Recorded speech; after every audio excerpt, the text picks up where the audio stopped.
Hola, ¿qué tal? Seguimos con la serie de los fraudes del darwinismo y en esta ocasión vamos a tratar con uno que para mí ilustra de forma perfecta lo que es las envidias, deslealtades, el descrédito profesional, lo que es la campaña mediática y que también los científicos, al igual que los cristianos, que los budistas y que cualquier otro tipo de religión en el mundo, también actúan con sesgos ideológicos que muchas veces se pueden considerar como prejuicio en lo que ellos creen. Y se trata del hombre de Orce, que fue descubierto en 1983 y que perduró el debate y la campaña mediática hasta el 2007. En el mes de junio de 1983 se presentó en el Salón de Actos de la Diputación de Granada el fósil de un fragmento de cráneo hallado en un yacimiento del pueblo de granadino de Orce, que sus descubridores denominaron BM0 y que los periodistas divulgaron pronto como el hombre de Orce. Tres investigadores catalanes, Josep Gibert, Jordi Agusti y Salvador Moya, afirmaron ante una sala llena de reporteros que aquel hallazgo parecía pertenecer a un antepasado del hombre y que, si era así, podría revolucionar la paleontología humana por tratarse del primer europeo.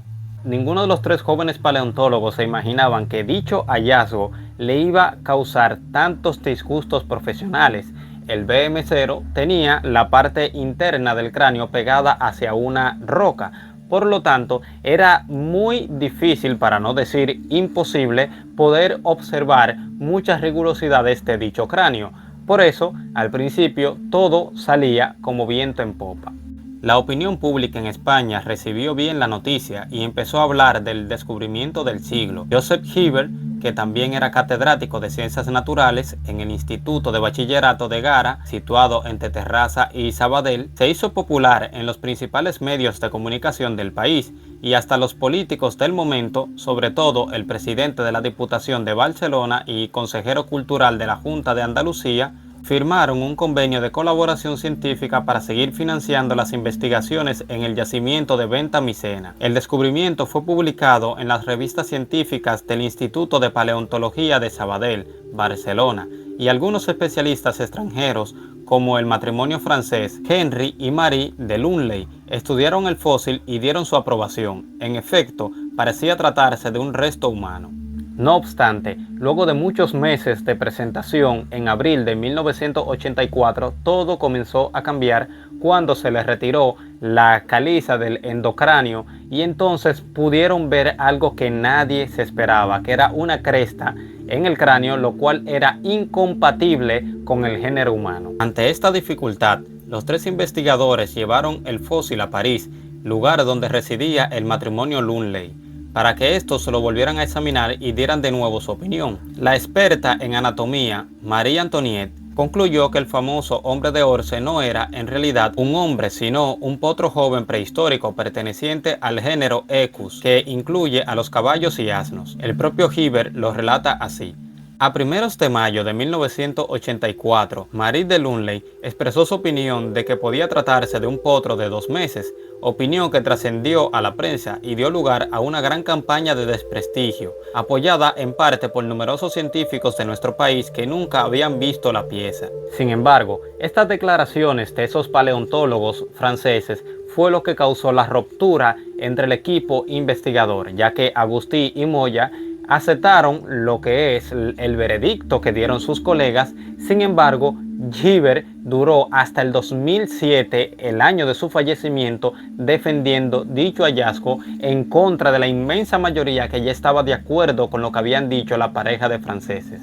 Hojeando el libro divulgativo de Gibert, El hombre de Orce, se descubren parte de los sentimientos que experimentó durante más de 2 décadas y también algunas ilustraciones imaginativas de cómo se supone que debió ser el ambiente de tal criatura. En esta obra se describe la división del equipo investigador, así como las rivalidades con los paleontólogos de Atapuerca y con el congreso que se celebró en Madrid, las descalificaciones personales y también las acusaciones de fraude, refiriéndose a 3 catedráticos españoles de paleontología que habían sido antiguos alumnos, como el propio Gibert, del Dr. Cruzafón, también catedrático de paleontología de la Universidad de Barcelona, escribe que publicaron una carta abierta a todos los medios de comunicación en otoño de 1985, en la que criticaban la metodología de nuestras investigaciones y me calificaban de mero coleccionista de fósiles, que, sin duda, es una de las peores afrentas que se le pueden hacer a un investigador en paleontología, pues pone de manifiesto, inequívocamente, la falta de criterios científicos. Los 3 catedráticos nunca se han retractado. Su carta fue terrible. Ningún político se opone a 3 catedráticos, así que me censaron como director del Instituto de Paleontología de manera fulminante, y empezaron mis problemas para conseguir recursos. Los medios de comunicación se hicieron eco inmediatamente de tal desacuerdo entre los especialistas, y El País publicó en portada las dudas en torno al hombre de Orce, citando la opinión de la doctora Marie. Pronto, el hombre de Orce se convirtió en el burro de Orce, y el único de los descubridores que siempre defendió la causa de la existencia del homínido en contra de la opinión de la mayoría fue Hibbert. En el año 1987, sus otros colegas publicaron un trabajo científico en el que se asignaba definitivamente el fragmento óseo al género Equus. Esto se divulgó en casi todos los periódicos de la época, que, desde luego, representaron también un importante papel en dicha controversia paleontológica. Actualmente, después de transcurrida más de 3 décadas, el que fuera el famoso hombre de Orce ya no es aceptado oficialmente por la comunidad científica. Sin embargo, en el pequeño museo de prehistoria Joseph Hibbert del pueblo granadino de Orce, todavía se exhibe este pedacito de cráneo como genuino de hombre prehistórico. Blanca, la hija de Hibbert, colaboradora de la campaña de su padre, manifiesta las siguientes palabras en el epílogo del libro. He visto muy de cerca que la ciencia, en muchas ocasiones, como en otras tantas de la vida, se mueve por intereses no muy acertados. Ahora pienso que, si en paleontología existen estas intrigas, no puedo llegar a imaginarme lo que debe ser dentro de otras ciencias que mueven intereses económicos, medicina, farmacia, genética, etc.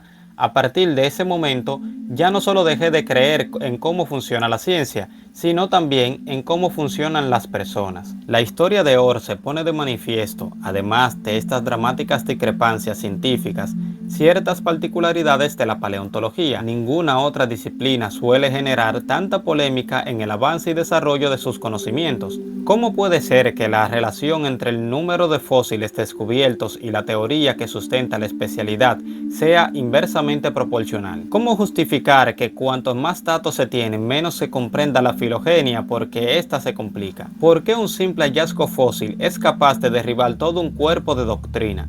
Estas cuestiones pueden evidenciar que la teoría de la evolución humana, al igual que los mitos primitivos, refuerzan el sistema de valores de sus creadores y además de eso, reflejan la imagen histórica que estos tienen de sí mismos y de la sociedad en la que viven. De alguna manera, la teoría de la evolución humana refleja hoy y cumple prácticamente el mismo rol que cumplían esos mitos primitivos de la era precientífica. El origen del ser humano suele concebirse a partir de un supuesto héroe mítico, un simio que abandona su refugio seguro entre los árboles del bosque para adentrarse peligrosamente en la sabana abierta. Ahí adquiere el don de caminar erguido, su cerebro aumenta de tamaño y le permite hablar, mientras que las manos logran mayor habilidad para manipular objetos y hacer herramientas. Y, después de superar toda una serie de adversidades naturales, sobrevive. Se desarrolla cierta tecnología, crea sociedades con congéneres y se transforma en un verdadero ser humano. Este relato se intenta hacer pasar por científico y se rellena con datos fósiles para justificarlo, pero, en el fondo, excede con mucho aquello que los restos petrificados pueden realmente demostrar. De hecho, los paleoantropólogos son como narradores de la historia que ponen bastantes elementos míticos. Esta naturaleza altamente subjetiva de la paleontología humana hace que tal disciplina tenga la forma, pero no el contenido de una verdadera ciencia.